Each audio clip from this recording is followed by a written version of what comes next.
So what is function iteration? Same goal. We still wish to find a root.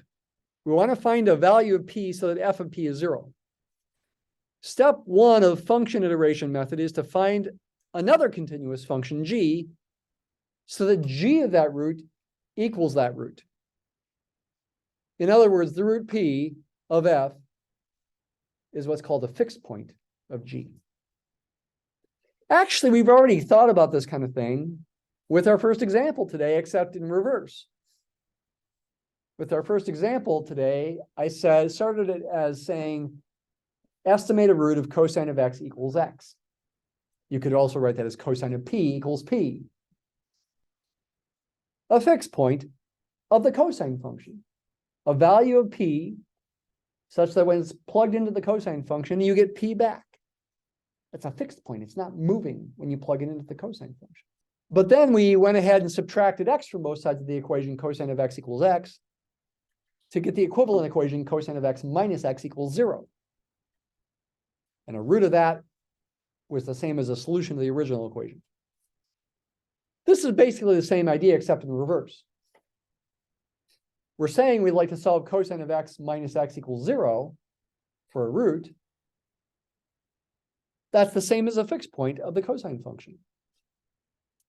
A solution of cosine of x equals x. We've really already done this in reverse. There's infinitely many things you could choose for g, though. How do we choose? We'll talk about that. And what do you do once you've found g?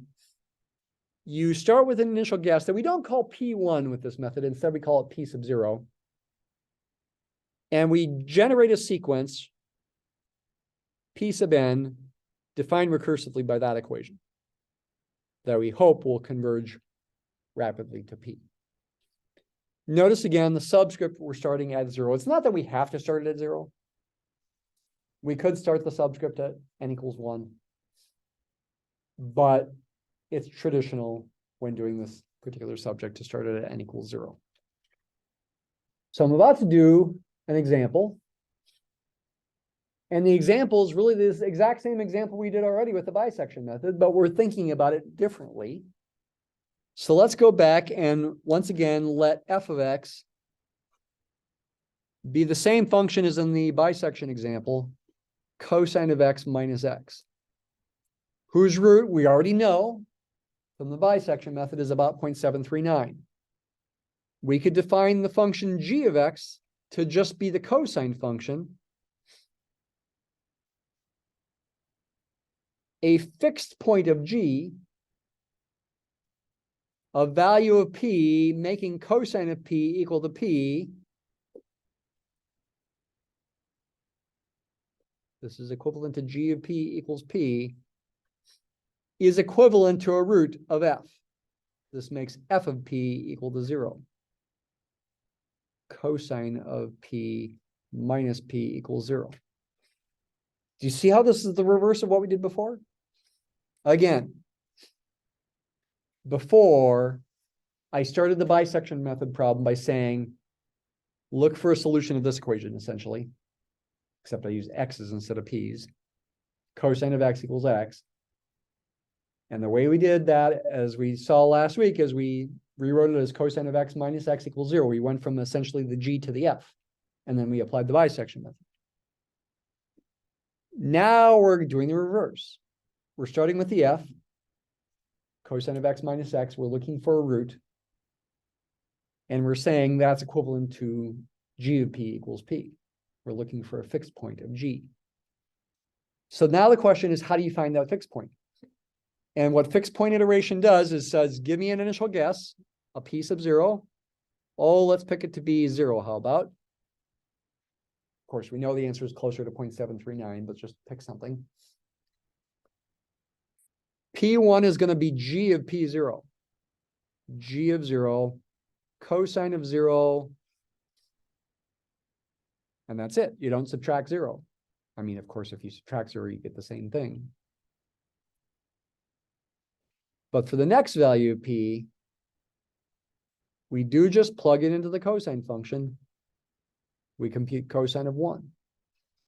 Make sure you're in radian mode. Cosine of 1 is about 0.5403.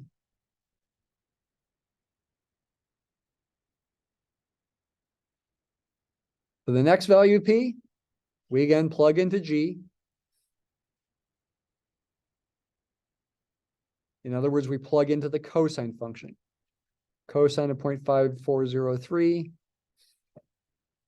I can just do this on the calculator.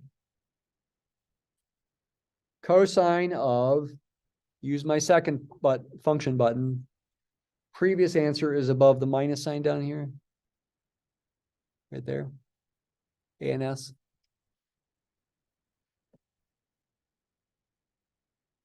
P3 is about 0.85755.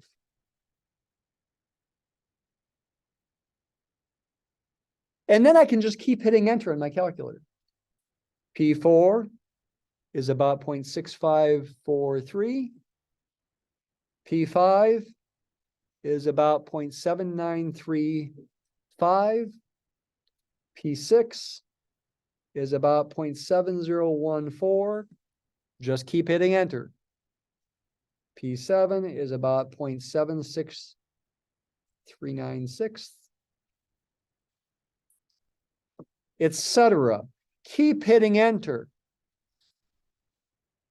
We get a bunch of numbers that bounce back and forth, but you can see they do seem to be settling toward 0.739.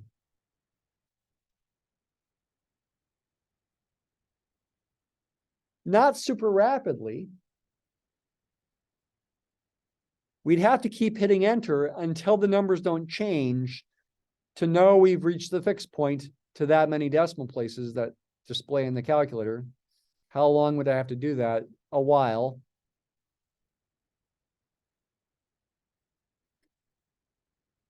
We're getting close now. I've lost track of how many times I've hit enter here, maybe in the ballpark of 30 or something. We're almost there.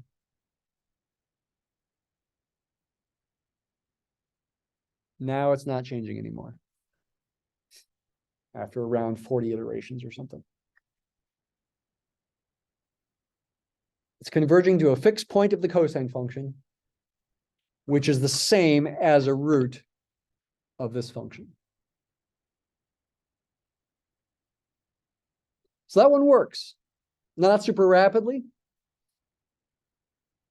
Bisection method is faster, but it works. So if it's a slower method, why do it? Well, doing this kind of iteration is the basis, for example, for Newton's method. So it's worth learning about, if for nothing else than to use it for Newton's method. It's not the exact same thing as Newton's method, but it's related.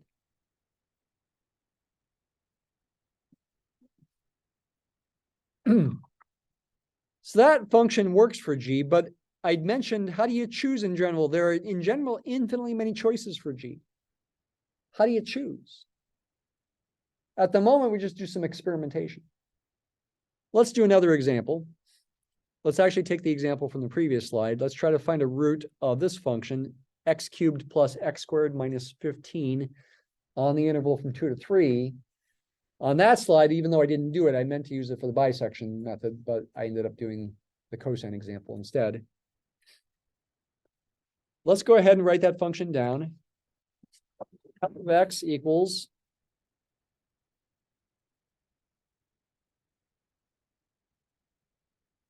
x cubed plus x squared minus 15. The interval in question, where evidently there's a root, is the interval from 2 to 3.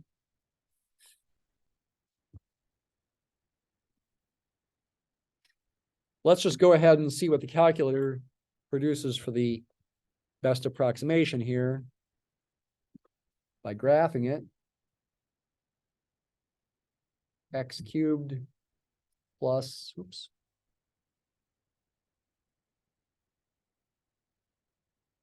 plus x squared minus 15. I keep making mistakes with my calculator.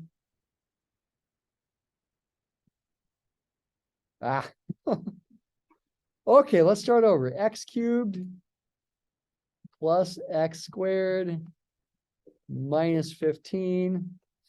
Let's make it over a bigger window to start with here. I'll go 0 to 4. See what we see here.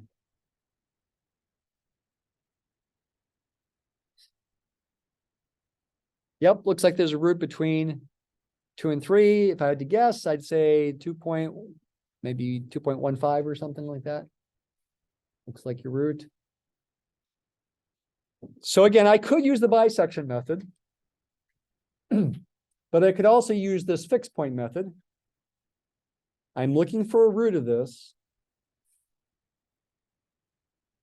F of x equals 0 by creating another function g whose fixed point is the same as the root. I want these two equations to be equivalent to each other. You want to choose g to make these equivalent.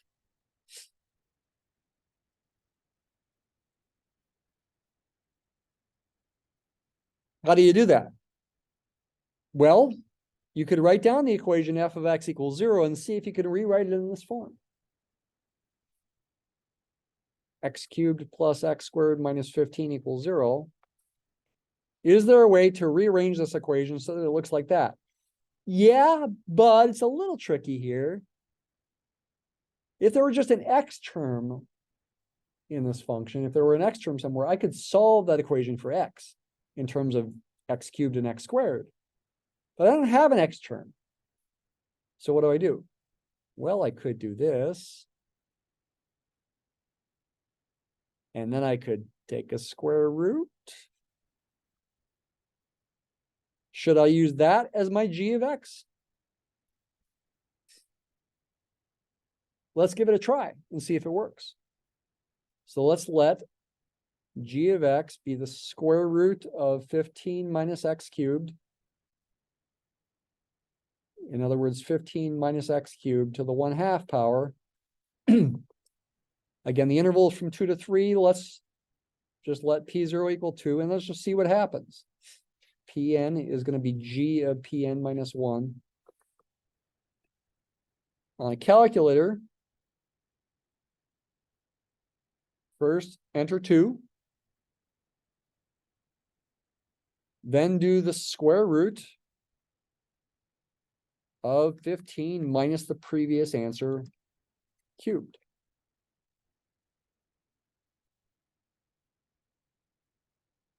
Remember, the true answer is a little bit bigger than 2. 2.15, something like that. Keep hitting enter. There's P1. Here's P, oops.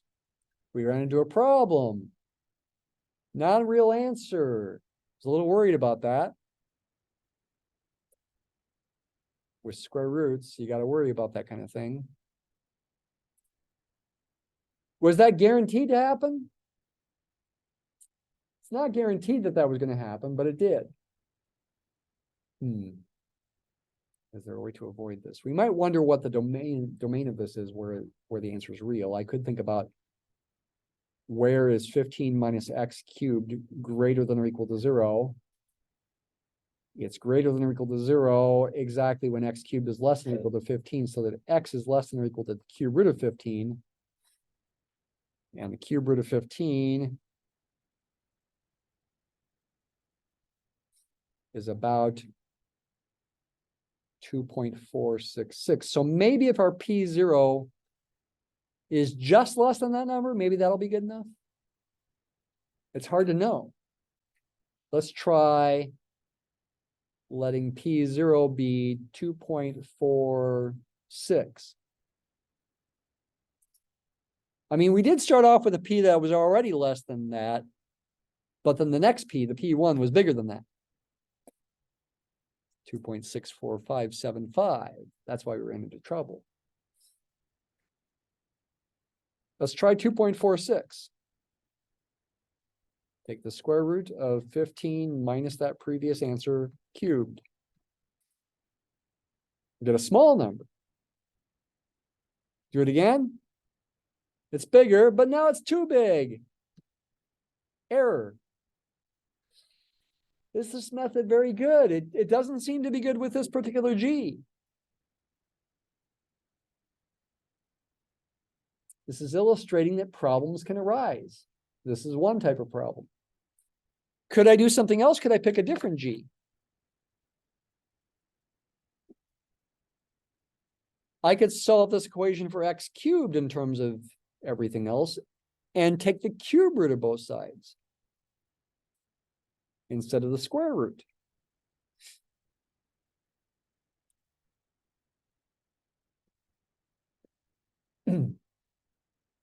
Cube roots of negative numbers are real numbers. This might work. Let's try letting P0 equal to 2 again.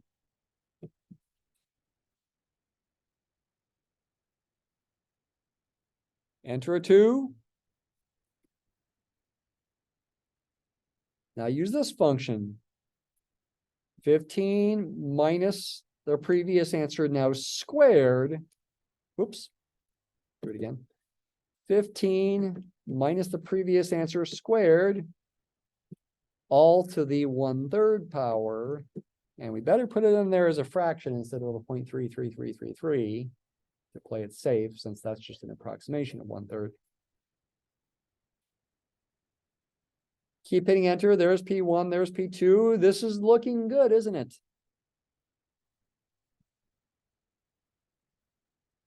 Keep hitting enter. We do seem to be settling down toward 2.174 or so pretty quickly.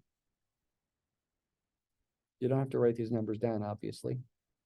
I'm doing it too fast. After, I don't know, we're up to maybe 10 iterations or so. We're settling down. Seem to have settled down after about maybe 12 or so iterations. I didn't count them. 2.173935226. Is this indeed a root of f? Pretty close. What was f? F was x cubed plus x squared minus 15. Whoops, don't make that mistake. Minus 15. This should be close to 0. Yeah, negative 1.764 times 10 to the negative 9, pretty close to 0.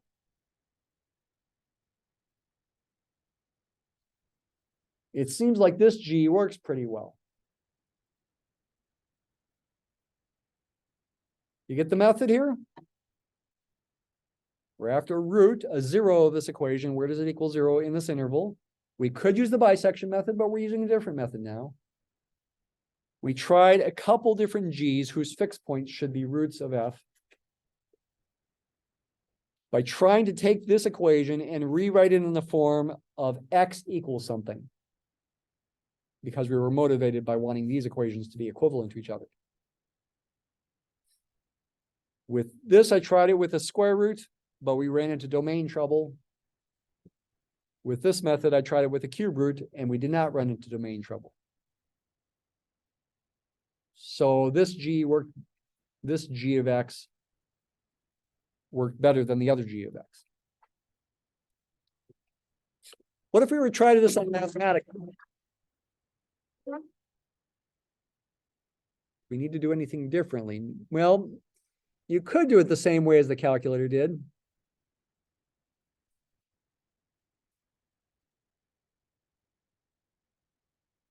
Mathematica can certainly handle imaginary and complex numbers fine. In fact, your calculator can as well, as long as you do the right thing. You did get an error with the domain, but maybe we could change a mode to deal with that. Let's try the first G of x example with the square root and see how Mathematica deals with it. I mean, I could just do this kind of thing.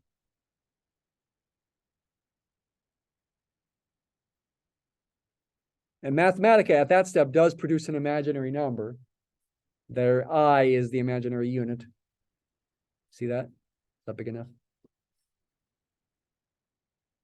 And I could plug that into G as well. And Mathematica does give me an answer. Not a very nice looking answer. Can that be approximated? Yep, but it's a complex number.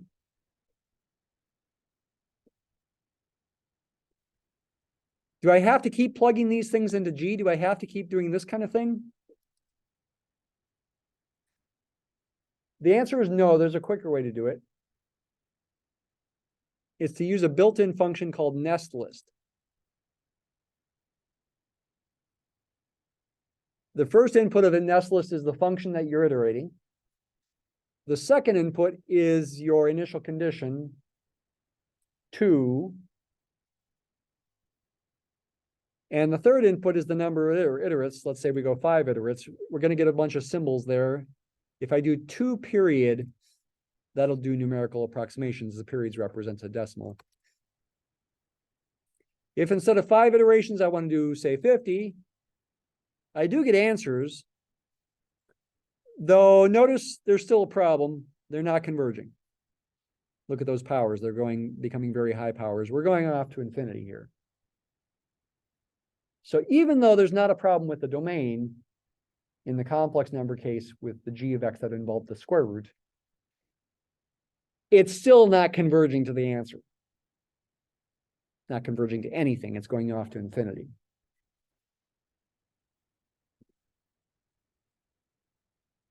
The other example, the other g of x involving the cube root. This is a little funny in Mathematica as well, though. Let's see what happens if I try this.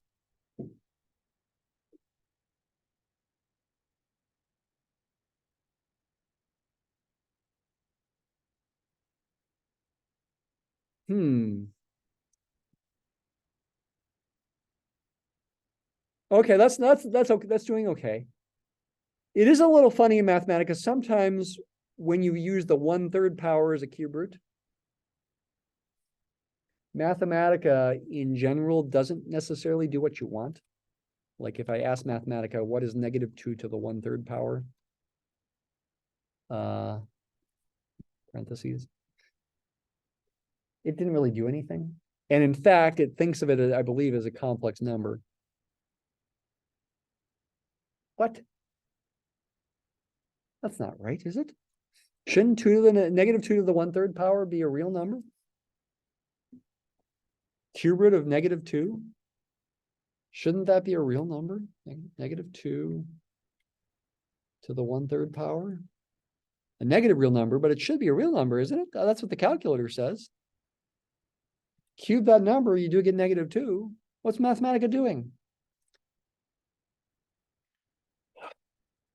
When you take cube roots of negative numbers, yes, there are real answers, but there are also complex answers.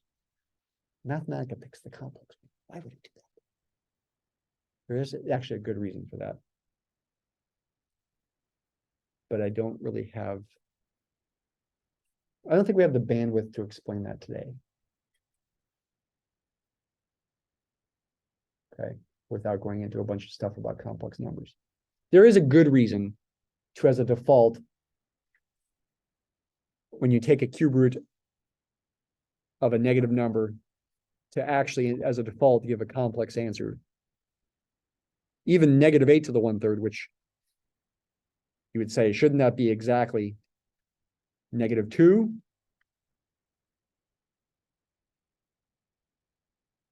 That's what the calculator says.